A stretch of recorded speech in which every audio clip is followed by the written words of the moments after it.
Started.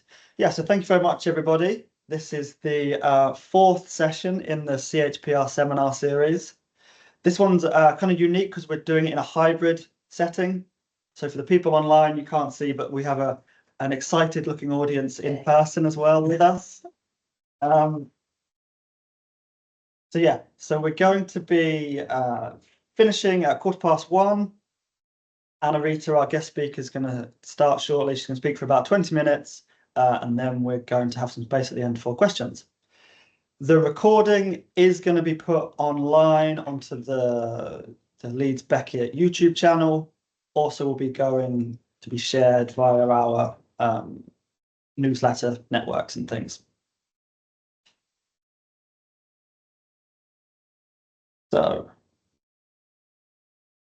So welcome to today's session. So the official title is Health Literacy, Migration, Communication, Languages and Human Rights in Global Health.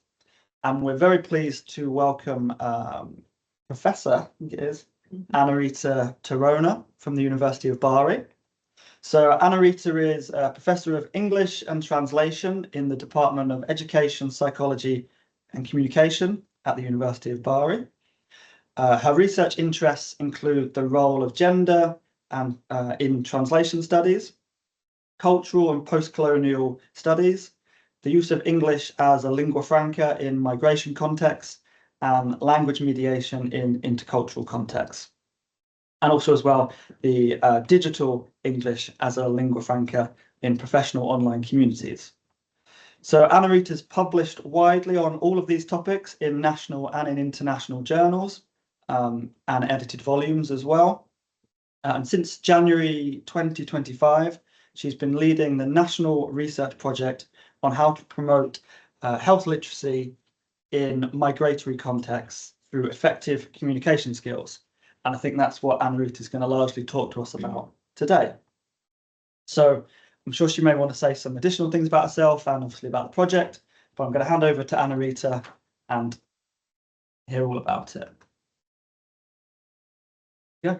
Thank you so much, Chris. Thank you everybody for joining this seminar, and I also want to say thank to Luis, Chris again, and Mary, and for Antonella too for inviting me and joining the CHPR seminars. This is a great occasion to me to share with you some of the results of the project I carried out over the last year. Well, the title of my presentation is Health Literacy, Migration and Communication, Languages and Human Rights in Global Health.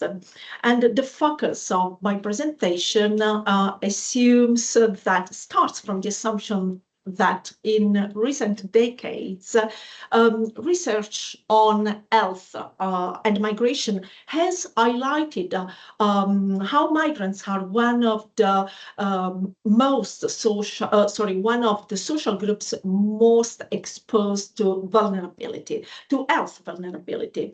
And this is both in terms of access to services and in terms of equity in health outcomes. But this vulnerability is not only connected to such structural factors like legal status, socioeconomic conditions, or systemic discrimination, but it is also closely linked to language and communication skills and the different levels of health literacy. On this background, this presentation, I'm sorry, I need to go back to this. Okay, this is the slide. So the presentation aims to investigate to what extent health literacy directly affects how migrants can interpret, negotiate, and use health information.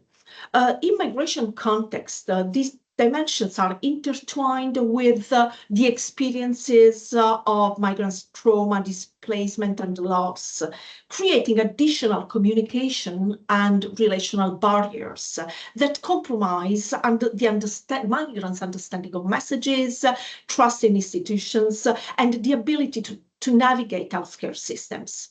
To our purposes, I personally resorted as a researcher to Italian philosopher Ferruccio Pastore's concept of migromorphosis. Because such concept refers to a profound structural transformation of Italian society or global society, where migration ceases to be a marginal and temporary phenomenon and instead becomes a constitutive force of society itself. And the reason why I align with the concept of migromorphosis is also because it focuses on the boundaries between North and South that are constantly being blurred and redefined. Migromorphosis highlights the friction between static legal frameworks and fluid human mobility, along with the rebordering of politics. And the concept of migromorphosis also is particularly relevant for our research is because it is also about, it is not only about the migrants, it is also about how the host society's political identity shifts in response. So as Apulian, I mean, I just want to add something about our geopolitical and geographical positions as academics works from the southern Italy, because the Apulian region specifically, the region from we are located, has a strategic role in the trans-Mediterranean routes. It is a sort of gateway, strategic gateway between Europe, the Balkans, and the Middle East. So our point of observation as researchers is in line with such a geopolitical position.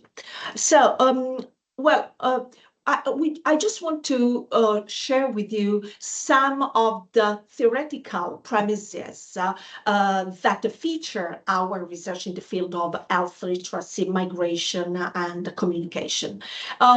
We adopt health literacy not merely as a set of social and cognitive skills, but we resort to health literacy as a key analytical lens for understanding health inequalities among migrant populations, with a specific and crucial focus on the inequalities related to lack of communication skills and language barriers.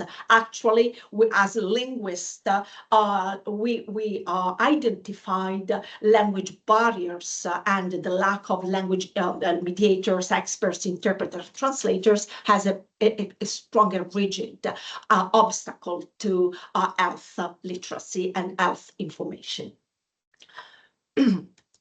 So, health literacy stands in our research as a socially situated capacity in line with Don Natbeam's contributions to the topic, and as a socially situated capacity emerging from the interactions between individual competencies and structural conditions. And we also assumed Natbeam's 3 levels of health literacy, which were particularly functional to our research. Functional health literacy, interactive health literacy, and critical health literacy. Each of these levels shifts skills, health skills, from basic skills to more advanced and sophisticated. Our research attempted, within this context, was a very ambitious one, because we we wanted to combine the relevance and the role of linguistic access as a human rights. As a human right, and we also attempted to elaborate health literacy as a human and recognize health literacy as a human right within migratory settings. We investigated how language acts as both a barrier to care and a fundamental component, a determinant of the right to health. Language is the way we practice, the way we conceive language, and the way we practice language is a right, our right, everybody's right to be understood.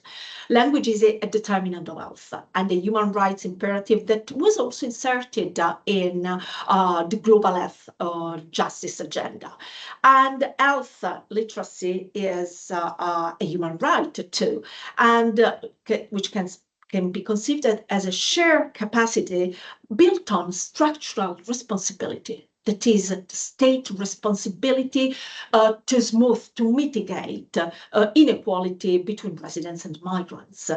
And health literacy is also, of course, a legal protection, because access to language assistance in healthcare is considered a right similar to those provided in the justice system. Okay, let's go to the next. Okay, so there were, I'm sorry, I was a little bit confused, but this is the next. Okay, so in line with this background, these theoretical premises. So as researchers working within the field of health literacy and taking into account our goal, that was to promote health literacy, constructing effective communication strategies and skills for migrant people. So we tried to understand how we could help migrants to overcome communication barriers in migratory settings, and because this we took into consideration the fact that these linguistic barriers lead to clinical risks. Like the risk of misdiagnosis, medication errors, reduced treatment adherence. Also, these barriers lead to economic effect, because language deficiency directly affects the efficiency of health production and indirectly limits access to necessary health inputs.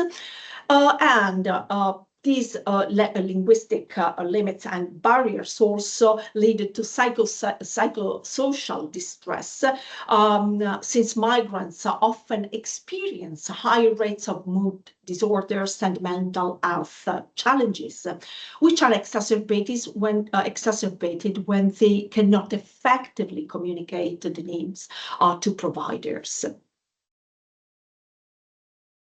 So, we, as an interdisciplinary research team, we also trying to combine this view on health, and we also this view we try to combine this view on health with our decolonial reading of language and health itself. This was a challenge, because we actually believed, as you know, as a political and ethical principle, to try to provide a decolonial reading of health and language, drawing on the studies and the contributions by Latin American thinkers like Umberto Maturana and Walter Mignolo, who started to decolonize knowledge itself and to deconstruct the universal categories of knowledge, language, and health as well. So we elaborated line with this new Umberto Maturana is a Chilean biologist who coined this neologism, languaging, which we know we are familiar with the noun language. But in Maturana's views, the word language was a static one, a static process. So it changed the word, the noun into verb, and he encouraged us, the linguistic community working from a decolonial perspective, to adopt the word language to describe the recursive linguistic coordination of actions in relationship with the others. So it was interesting, in line with such a deconstruction move, Walter Mignolo's Argentinian philosopher, Walter Mignolo, or Mignolo in Spanish, also undermined the view on language as a colonial invention, which was used to categorize and rank people. And he opted for languaging as an act of resistance, as a new way to reclaim the lived experience of colonized subjects. So, and he also encouraged us to consider, to analyze, and to examine the specific body and the specific history of the migrant with rather than from a universal Western perspective, so taking into account the migrants' colonized personal and public history. Bilanguaging was also a new word. Sorry, I just need to drink.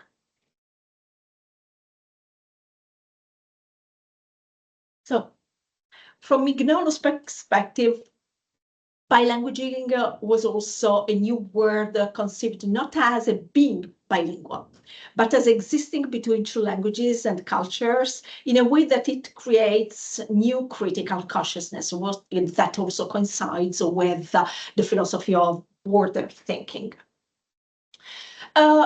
Our theoretical background, which was functional to reconceptualizations of the concepts of health and language and communication skills in migratory context, and that was necessary for defining our research goals in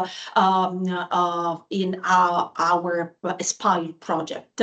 We also, we tried to follow this shift away from colonial views of healthcare toward a more person-centered and cultural-sensitive perspective by rethinking the assumptions embedded in both research and policy grounded in Western biomedical norms.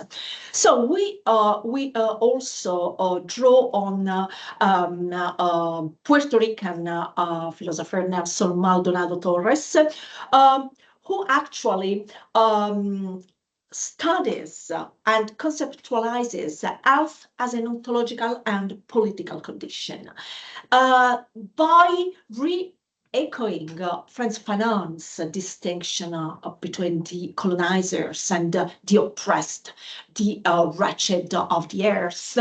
Nelson Maldonado Torres focuses on decolonial healing as marked by the oppressed cry.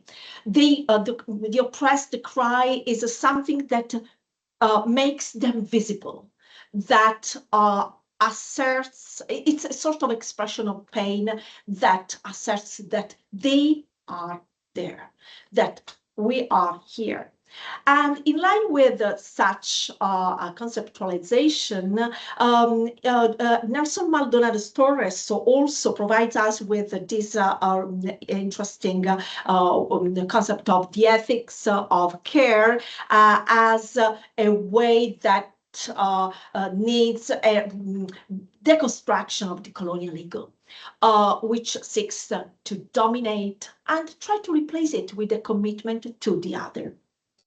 And the very last theoretical reference we adopted, this is the contribution by an Italian psychiatrist, Roberto Beneduce, who actually elaborated, who combined the clinical practice with ethnography.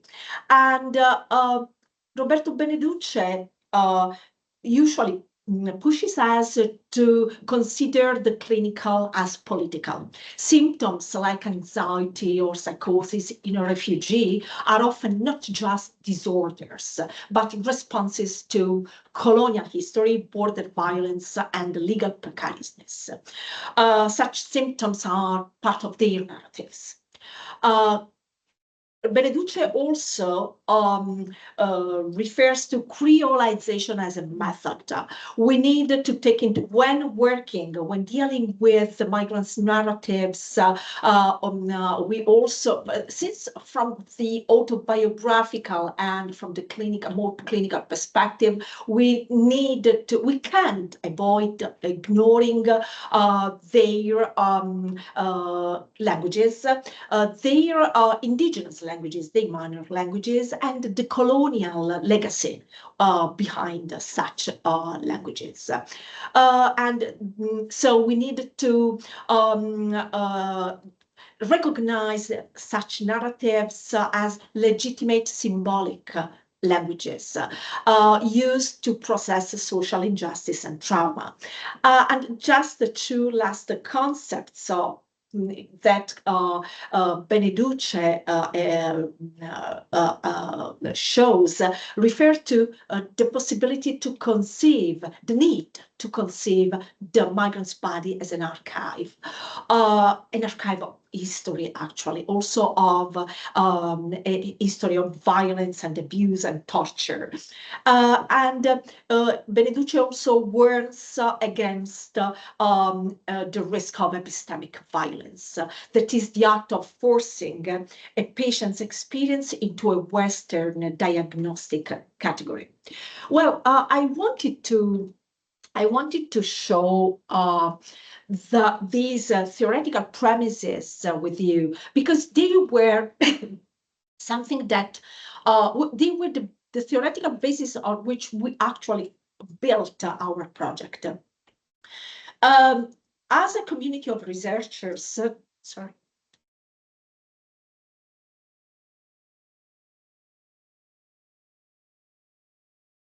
So our within this project, the Aspire project, for those who don't know the acronym, it is Alfabetizzazione Sanitaria per le persone immigrate attraverso relazioni efficaci, that we translated as how to, less effectively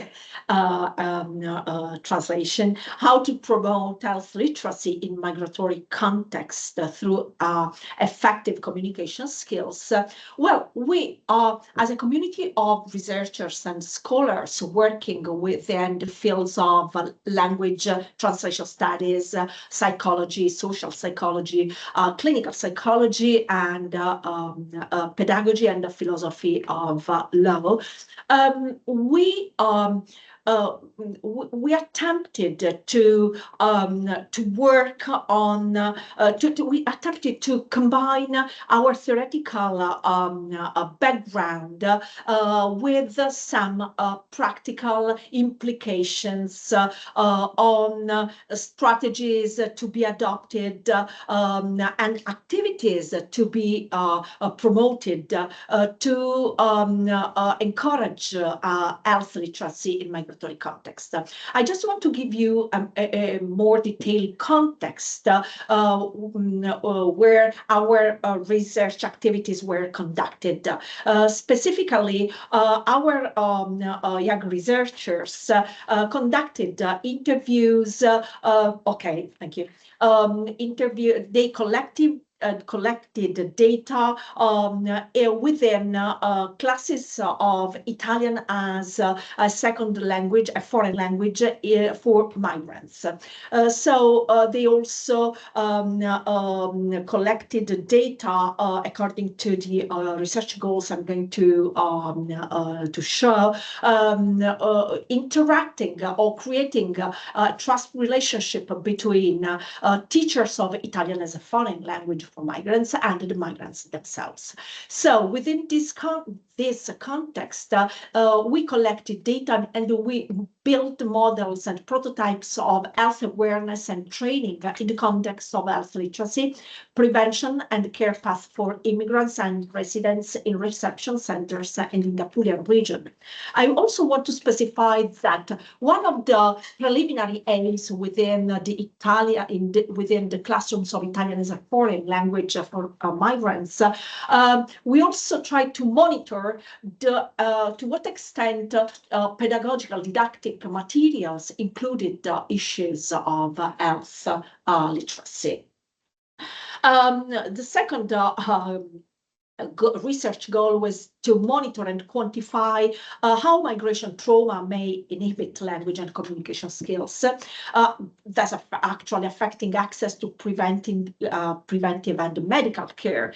And within this research goal, semi-structured interviews, focus groups, questionnaires, autobiographical storytelling, and sentiment analysis tools were adopted as for different activities, for different research activities. Of course, please consider that the project developed along 1 year. So we, even though through this presentation, the research goals and activities may look like a little bit chaotic, but they were they followed a strict development of activities. So we also, within the research goals, we also tried to design and implement, to design a specific professional training for operators working in the field of migratory contexts, like educators, teachers, but also psychologists, social assistants, and lawyers in different cases. So I'm going just to show you, I have to skip this, I will go back to the methodology, but I just want to tell you something, okay.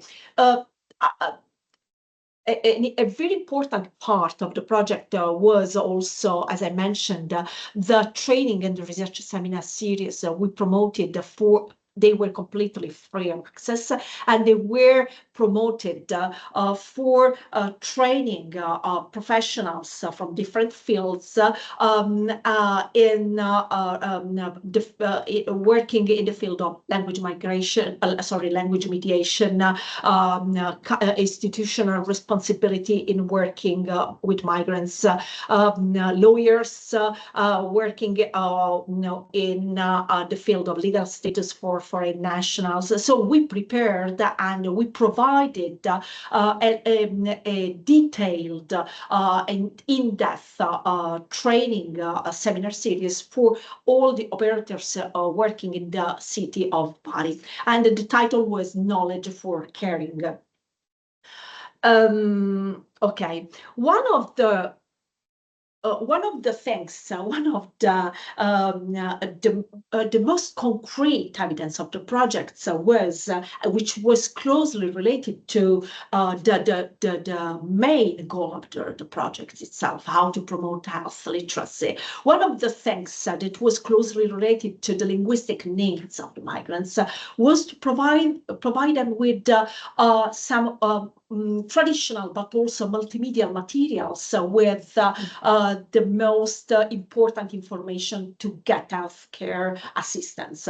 So we designed and distributed brochures, and I can show you some samples in 9 languages. The languages were, of course, the languages were closely related to the presence, the most relevant, significant presence of the migrants in the city of Bari. And this is just one, I'm sorry, this is the English brochure. Do you want to have a look at, for the people in the room? So the 9 languages were Italian, Albanian, Bengali, Arabic, Ukraine, Hindi, French, English, Spanish.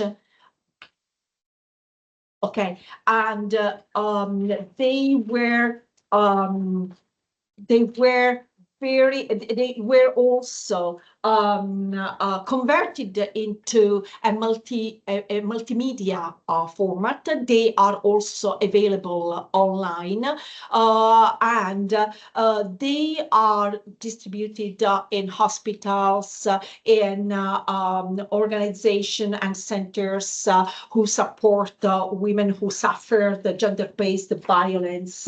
And if can I have a couple of minutes left? Okay.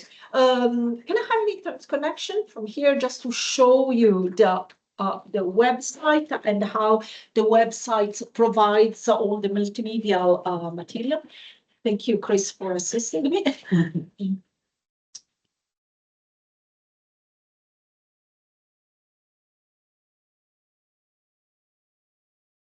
Because I just want to show you the website of the project. Unfortunately, the website is available only in Italian so far, but we are also going to translate the contents into English and other languages. But actually, the project, the website is more a digital research archive. Anyway, people can get access and download materials.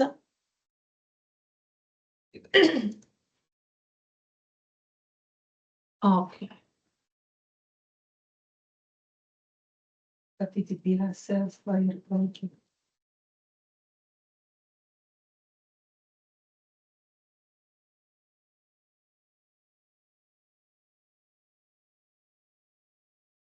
Okay, so you have, I just want to tell you something about the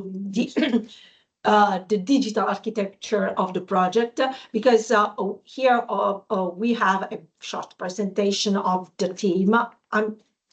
I want to translate the contents into English to give you the possibility to enjoy it.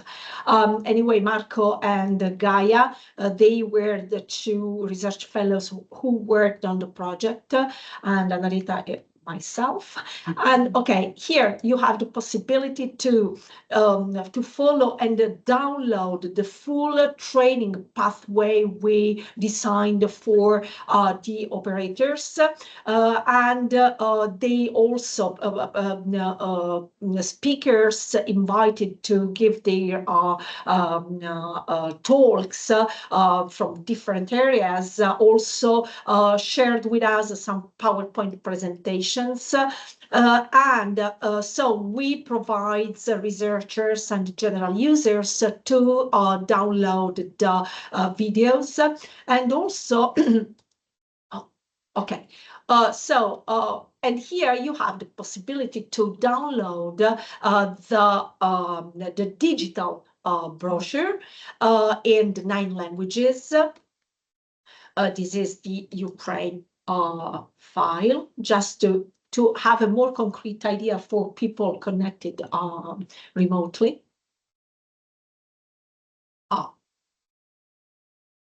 Okay, so it is full of details, and I'm going to show you the English one just to understand how we organized the material from the content point of view and the information. Because one of the things that one of the needs we actually identified along our research. Let me show you the English on the left. Okay. One of the needs was the completely lack of information about numbers to call in case of emergency, how to get assistance if the legal status was not clear. So we started from providing the basic information: primary medical care, specialist tests and appointments, how to book appointments with numbers, timetables, places where to get information. And we spent a couple of months to design the contents. It was not easy at all, because to provide basic information is something that is under-evaluated. So this is why pharmacists and medicine, what to do in case of an emergency, women's and the children's health. So these were all also violence against women, because this is one of the field that is, how can I say, our focus of not only of research, is our main activity, and is also what we tried to build in the last 10 years of research in the field, was to create like a trustful relationship between academics and the organizations, because sometimes, you know, we are considered like with a sort of a suspicion, because we just need data, we just need to carry out our research, our activities, our career. But when we work with organization, we need to start, you need to build an empathetic relationship built on common goals. So mental health, and also some instructions on how to get home safety. So this was considered a good practice, and on the whole regional territory. And it was recognized as a good practice, also on a national scale. And that's all. This was can I go back to the presentation just to show you the references, the list of references through the QR code?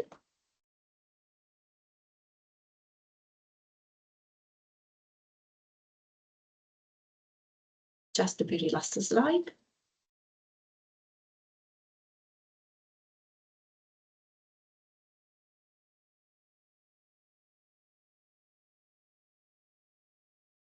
Okay, thank you. So if you want to have a more concrete idea of the studies contributions and the theoretical references I provided you through the presentation, just scan the QR code. And if you want to have a tour of the Aspire project, even if it is in Italian, please enjoy it. Thank you so much.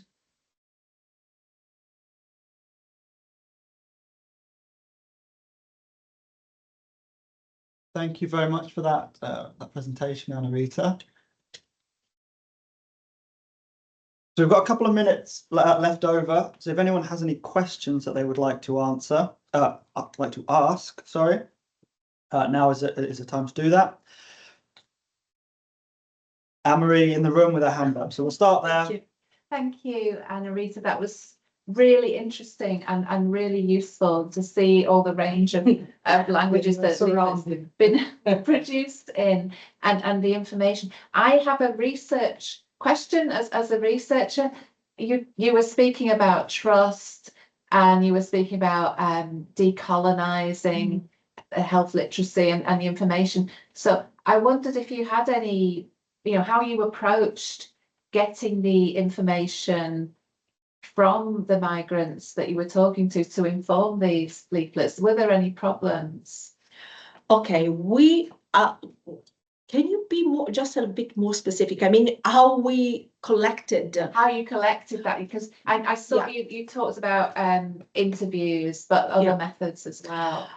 Okay, so the two researchers, Marco and Gaia, that I showed you, they we divided the research activities with migrants in different periods at different times.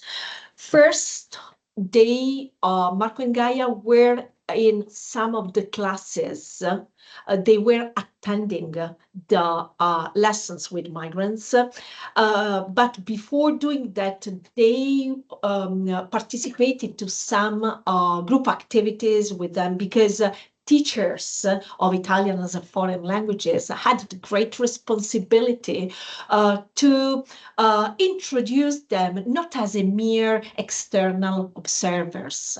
Okay, so they empathize with migrants.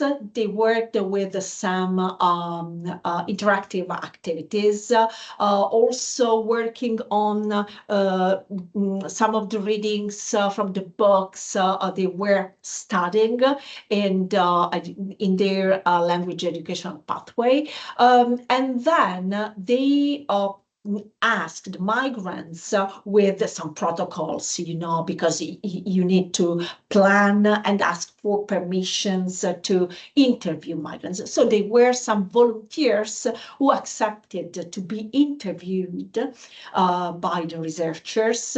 The two researchers are two psychologists, which make the difference because they were very well prepared. I didn't, can I show you just the slide of the methodology? Because two tools used for the interviews were mentioned, which give a more scientific look at our study. I just want to show you. Okay, no. Okay, this one. Okay, so here you have some details of the research samples. The research sample was built on 73 participants, 46 migrants and 27 teachers, all volunteers. And they were people working or attending courses, Italian as a second language courses within these organizations, the one mentioned there. I also want to specify that we have been constructing a long and solid relationship with the organizations, with the research team before implementing the activities, of course. Data collection and analysis and interviews were conducting following the two tools, validated tools, the HLS EU Q6 and the second with the long acronym for self-perceived quality of life. These tools were validated within the psychological context, and they were used for conducting questionnaire, socio-demographic questionnaires and interviews.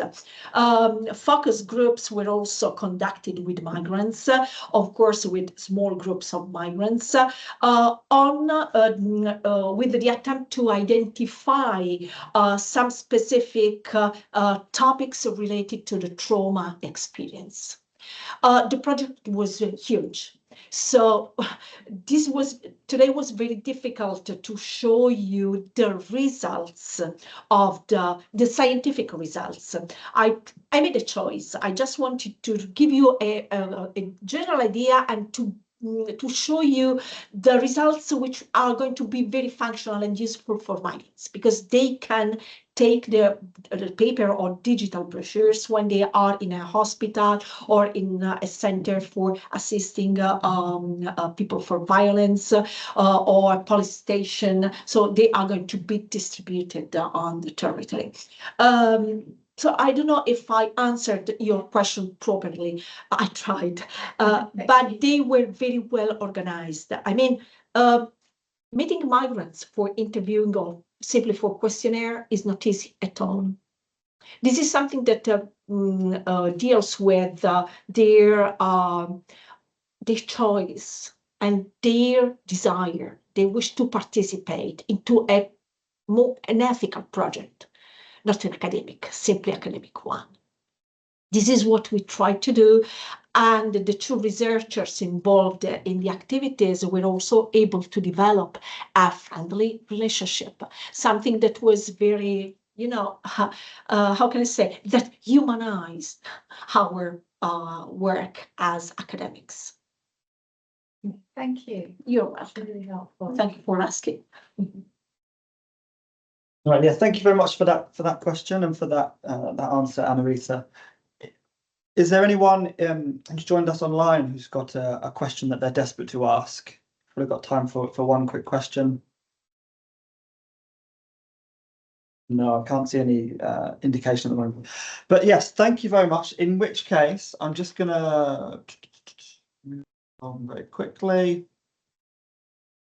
Just had some questions. Just to kind of thank Annarita again for giving us this presentation. Thank you.